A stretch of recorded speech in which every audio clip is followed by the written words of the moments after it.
Hello, my name is Zara McGill, and this is my final presentation for Architecture 1626.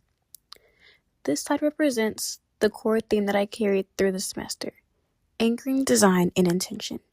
For me, that meant creating architecture that doesn't just function, but guides, reveals, and transforms. This allows visitors to move from the everyday into a space of reflection and transcendence. This idea became the foundation of my sacred space, the All-Faith Solarium, and guide the way I approach form, circulation, and meaning throughout the design. Transcendence. The greatest journeys are those that lead beyond ourselves into the quiet places where perspective shifts and new possibilities emerge. The All-Faith Solarium is built around this idea, the idea of creating a journey that moves visitors from the everyday into a world of space and reflection, clarity, and spiritual openness. Site analysis. This project is located at the Wyatt Chapel Community Center in Prairie View, Texas, which is a historic burial ground and cemetery for formerly enslaved people. The site carries deep cultural and emotional weight, and when visiting the site, I understood that I needed to approach my design with sensitivity and intention. The topography, its varied in elevation and natural drainage, creates opportunities for gentle transitions and integrated circulation. The site's history shapes the tone of the project: quiet, respectful, contemplative. As for the environment, Prairie View is hot and humid with dense vegetation, informing my material choices and need for breathable, shaded spaces. While at the site and during my planning, I realized that I wanted my design to respond to the land rather than impose on it. My precedent studies. The thing that guided my design throughout the entire semester. Starting with the image on the top left, the Baha'i Lotus Temple located in New Delhi, India. The Lotus Temple informed my gateway design through its layered arrival sequence and gradual revelations. Its universal geometry creates a welcoming and inclusive approach. In my design, I translated this into angular planes that guide movement in the frame, the entrance. The gateway marks a clear transition from public to sacred space, manipulating slightness and precision the way the temple does. As we move downwards, we'll see the Genting Bay Chapel. The chapel uses strong axle walkways to build anticipation and establish its spiritual threshold.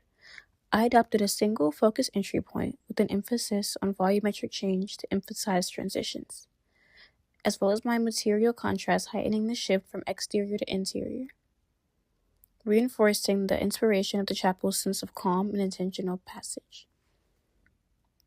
As we move to the right, we will see the Arcata Farmers Memorial. The monument's dynamic, angular circulation expresses movement, struggle, and collective action. My design uses intersecting paths and geometric forms to lead visitors towards the main structure, creating rhythm, tension, and a narrative of discovery, echoing the monument's directional flow in my site. Lastly, the Little Rock Nine. The Little Rock Nine was my first precedent study this semester, and they have stuck with me the entire project. They represent a defining moment in the civil rights movement when they integrated into Central High School under violent resistance. Their courage symbolizes the fight for dignity, education, and equal access. My site is a former slave burial ground, a place where African Americans were denied humanity, identity, and opportunity. By placing a sacred space here, I acknowledge the full arc of Black history. The Little Rock Nine inspired the symbolic meaning behind my circulation and thresholds. Their courage reinforces the idea that movement through space can represent struggle, transition, and finally emergence. My design reflects this by creating a clear journey that acknowledges the past while guiding visitors towards reflection, unity, and transcendence.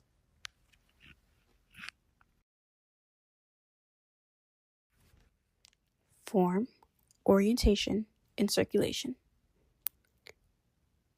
Initially, the form blends geometric precision and natural irregularities, symbolizing the coexistence between human intervention and nature. Secondly, the orientation of the building is angled to catch light, follow the site's slope, and frames intentional views, especially when driving onto the site. It aligns with the site's data, balancing land, space, and water. Finally, the circulation. The path is direct and purposeful, representing fortitude, entailing a strong, uninterrupted movement from site entry through or around the monument and into the sacred spaces, first public, then private. Materials. The material choices reinforce the emotional tone of the project. Each material supports the project's narrative of transcendence, resilience, and reflection. To emphasize this, the charred timber represents resilience due to how it's traditionally created through controlled burning. It becomes stronger after enduring the flame, symbolizing how struggle can fortify identity. Secondly, the waters throughout my design. Water represents stillness and contemplation, but also renewal and the cycle of life, which deserves to be represented due to the story I wish to tell and convey within this space. As for my floor plan, it consists of a public sacred space, 5 private sacred spaces, a monument upon entrance to the site, and then, as for my alternative spaces, there's an outdoor space, a reflection pool, water body near the public sacred space, reflection ramp off to the side past the private spaces, and then restrooms. Each space contributes to a layered journey from openness to intimacy, guiding visitors through public, semi-public, and private sacred spaces. My elevations show how the building sits within the landscape.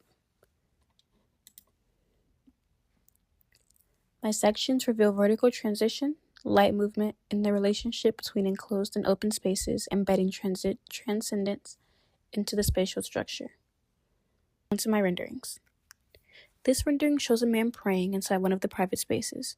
Although this moment shows one expression of faith, my sacred space is designed for all people, all beliefs, and all forms of reflection. These private rooms allow visitors to worship, meditate, grieve, or sit in silence.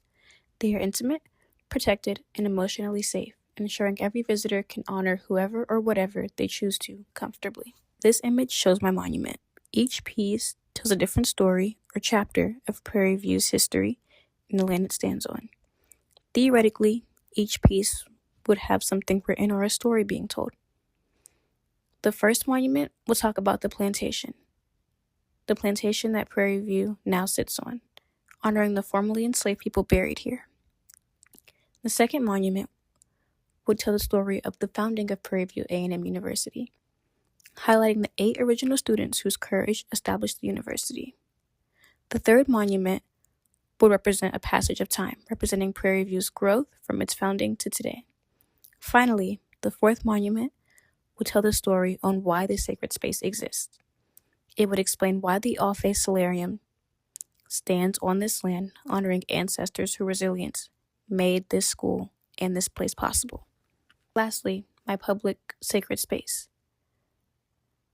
It's designed for larger groups. While the private spaces support individual reflection, this space supports collective gathering, whether it's group worship, community healing, shared ceremonies, and unity.